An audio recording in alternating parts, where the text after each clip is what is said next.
तो the strongest physical cultivator in the history के episode 23 में हमने देखा था जी और 6 मेजर सेक्ट्स के डिसाइपल के बीच बैटल शुरू हो जाता है और जी अपने फॉर्मेशन इनहेरिटेंस से सारे डिसाइपल को हरा देती है। वही सुप्रीम एल्डर जी को विनर अनाउंस कर देते हैं और तभी वहाँ डेमन एंड सिस्टर ईचेंग का फेस मास्क पहनकर आ जाता है और ये देखकर वहाँ मौजूद सारे सेक्ट मास्टर शॉक हो जाते हैं। अब एपिसोड 24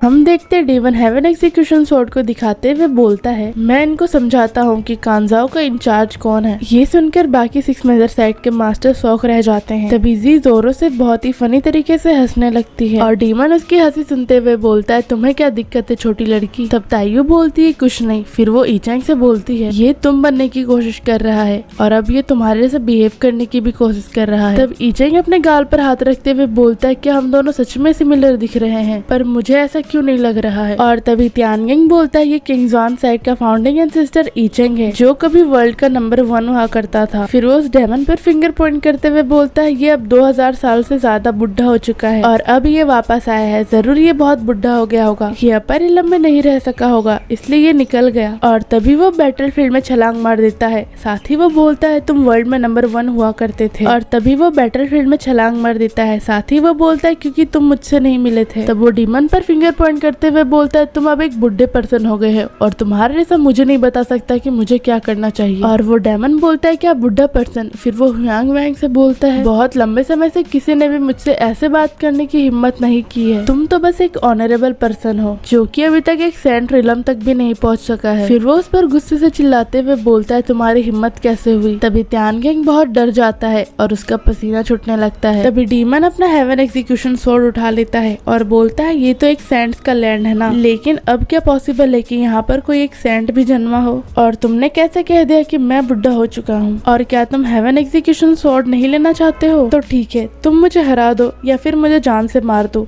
उसके बाद हेवन एग्जीक्यूशन स्वॉर्ड तुम्हारा हो जाएगा। और तियानगेंग बहुत डरा हुआ होता है। साथ ही वो बोलता है, मुझे विश्वास नहीं हो रहा है, तुम तो अभी अभी अपर इलम से आए हो, तो अब तुम्हारे पास तुम्हारा सारा स्ट्रेंथ कैसे हो सकता है। और उसके अंदर कॉन्फिडेंस फिर से आ जाता है। साथ ही वो बोलता है, अगर ये इतना ही पावरफुल है तो हजारों साल से कोई भी लोअर इलम में वापस क्यों नहीं आया है। और अगर तुम अभी भी एक सेंट हो तो तुम्हारे अंदर तो 10 का पावर तो नहीं आ सकता है ना। और मैं श्योर नहीं हूँ कि मैं हारूंगा ही। फिर वो अपने क्यूआई को एक्टिवेट करते हुए बोलता है, तो चलो एक फाइट हो जाए। और तभी वो डीमन पर अपने क्यूआई से अटैक कर देता है और ईचेंग उस अटैक को ब्लॉक करते हुए बोलता है, क्या तुम मेरे व्यू को ब्लॉक करने की कोशिश कर रहे हो। फिर वो स्माइल करते हुए बोलता है, ये बहुत ही बेकार ट्रिक है। तभी तियानगेंग डीमन पर अटैक कर देता है और डीमन उसे देखते हुए बोलता है, अच्छा तो फ्लेम अवतार भी यहाँ पर है। तभी हम देखते तियानगेंग अपने क्यूआई से एक फ्लेम डीमन बन जाता है और डीमन पर अटैक कर देता है। तब डीमन उस अटैक को देखते हुए बोलता है, ये तो बस एक ट्रिक है जो बच्चे खेलते हैं। और तभी डेमन अपने क्यूआई से तियानगेंग के फ्लेम ट्रिक को ब्रेक कर देता है, पर फिर भी तियानगेंग अपने किक से डीमन पर अटैक कर देता है, पर डीमन उसे बड़ी आसानी से ब्लॉक कर लेता है और वहाँ पर एक बड़ा सा धमाका हो जाता है जिससे वहाँ के स्वॉर्ड भी टूट जाते हैं। साथ ही उस धमाके का रेंज इतना पावरफुल होता है कि वहाँ के डिसाइपल्स भी उस अटैक को सह नहीं पाते हैं। वही हम देखते हैं डीमन अभी भी तियानगेंग के अटैक को ब्लॉक करके खड़ा हुआ होता है और वो बोलता है, क्या तुम्हारा यही बेस्ट एफर्ट है। ये तो बहुत डिसअपॉइंटिंग है। और तियानगेंग उस पर फिर से अटैक कर देता है जिससे वो डीमन फिर से बच जाता है और तियानगेंग पीछे हटते हुए उस डीमन पर अपने फ्लैम बॉल से अटैक कर देता है और डीमन बड़ी आसानी से उस अटैक को डॉज करते हुए बच जाता है, जिसे देखकर तियानगेंग शॉक रह जाता है। तभी तियानगेंग मन ही मन बोलता है, शुरुआत से अभी तक इसने अपना हेवन एग्जीक्यूशन स्वॉर्ड को भी यूज नहीं किया है और ये सिर्फ अपने लेफ्ट हैंड को ही यूज कर रहा है। और तब वो गुस्से से आग बबूला हो जाता है और वो बोलता है, तुमने तो सच में मुझे अंडरस्टिमेट करके रख दिया है। और वो फिर से अपने क्यूआई को यूज करते हुए एक फ्लैम बॉल बनाने लगता है। साथ ही वो बोलता है, अगर तुम मुझे मार सकते तो मार के दिखाओ। और फिर वो अपने एक्सटिंग्विश फेरी कैनन से उस डीमन पर निशाना लगाकर उस पर अटैक कर देता है, जिससे बैटल स्टेज भी फायर से बहुत ज्यादा जलने लगता है। वही कंटेस्टेंट में बैठे डिसाइपल भी बोलते हैं, चलो देखते हैं आगे क्या होने वाला है। तभी दूसरा डिसाइपल बैटल फील्ड में हुए धमाके को देखकर बोलता है, लगता है वो गायब हो गया है। और तब त्यांग भी हंसते हुए बोलता है तुम्हारी हिम्मत कैसे हुई थी मुझे अंडरस्टिमेट करने की। वही त्यांग अपने क्यूआई से आसमान में उड़ रहा होता है और न्यूज़ उसे देखते हुए बोलता है ये ट्रिक, इसका पावर तो ऑलरेडी ही सेंट लेवल तक पहुंच चुका है। तब वैंग भी बोलता है इससे जैसा एक्सपेक्ट किया था ये वैसा ही है, ये वही त्यांग है जो 6 मेजर सेट का सेकंड सूजरन है और इसका इस लेवल का अटैक मुझे डर है कि इसे कोई भी सरवाइव नहीं कर सकता है। और फिर जानचन भी बोलता है इस अटैक का पावर तो ठीक है लेकिन अनफॉर्चुनेटली इस अटैक को प्रिपेयर करने के लिए बहुत लंबा समय लग गया और कोई भी इतने लंबे समय तक इस अटैक को आसानी से अवॉइड कर सकता है। वहीं ये सुनकर न्यूज़ी और वैंग ज़ैंग शॉक हो जाते हैं और बोलते हैं तो इसे कौन अवॉइड नहीं कर सकता है, लेकिन क्या इसे अवॉइड कर पाना सच में पॉसिबल है। वही हम देखते हैं त्यांग के अटैक से बैटलफील्ड में बहुत बड़ा सा गड्ढा हो जाता है। त्यांग को डीमन कहीं भी दिखाई नहीं देता है और वो सोचता है कि वो खत्म हो चुका है। तब वो हंसते हुए बोलता है क्या बस इतना ही। तभी हम देखते हैं डीमन त्यांग के कंधों पे हाथ रख देता है और त्यांग गुस्से से बोलता है अब कौन है जो मुझे अंडरस्टिमेट करने आया है। तब डीमन बोलता है ये मूव बुरा नहीं था लेकिन अटैक पावर के टर्म्स में मेरी आंखें इस अटैक को आसानी से पकड़ सकता है। और तभी त्यांग पीछे मुड़कर डीमन को देखकर शॉक हो जाता है और वो बोलता है ये कैसे पॉसिबल हो सकता है, तुम अभी तक यहाँ पर कैसे हो सकते हो। तब डीमन बोलता है अगर तुम अपने फोर्स से मुझे 3 फुट भी अपने पोजीशन से हटा सकते हो तब इसका मतलब है कि तुम मेरे स्ट्रेंथ के 50% वर्थ हो। और तभी त्यांग गुस्से से बोलता है तुमने क्या कहा। तभी डीमन अपने एक ही फिंगर से त्यांग को जमीन में पटक देता है जिससे वो बहुत बुरी तरह से इंजर्ड हो जाता है। साथ ही डीमन बोलता है तुम्हारा ट्रिक अब काम नहीं करने वाला है। तभी डीमन त्यांग के पास चला जाता है और वो बोलता है क्या कांजाओ में 6 मेजर सेट्स के में से एक का स्ट्रेंथ बस इतना ही है। वही त्यांग बहुत बुरी हालत में होता है और उसके मुंह से ब्लड निकलता है। साथ ही वो बोलता है कि हम लोग सच में इतने ज्यादा वीक है। और फिर डीमन बाकी के 6 मेजर सेट से बोलता है अब तुम लोग मुझे ये मत बताना कि तुम लोग भी इसके जैसे ही वीक हो। और तभी त्यांग के डिसाइपल्स डीमन पर भड़क जाते हैं और वो बोलते तुम्हारी हिम्मत कैसे हुई। तभी दूसरा डिसाइपल भी बोलता है तुम्हारी हिम्मत कैसे हुई हमारे मास्टर को ह्यूमिलेट करने की। तभी वहाँ बैठे दूसरे डिसाइपल भी बोलता है ये कितना स्ट्रॉन्ग है। वहीं एक और डिसाइपल भी बोलता है ये ऐसा कैसे कर सकता है। और तभी न्यूज़ बाकी के 6 मेजर सेट्स के मास्टर से बोलता है हम लोगों को एक साथ मिलकर इस पर अटैक करना होगा। और फिर सारे मास्टर्स की बात सुनकर डीमन पर एक साथ अटैक करने के लिए अपनी जगह से उठकर बैटलफील्ड में कूद जाते हैं और इसी के साथ एपिसोड खत्म हो जाता है।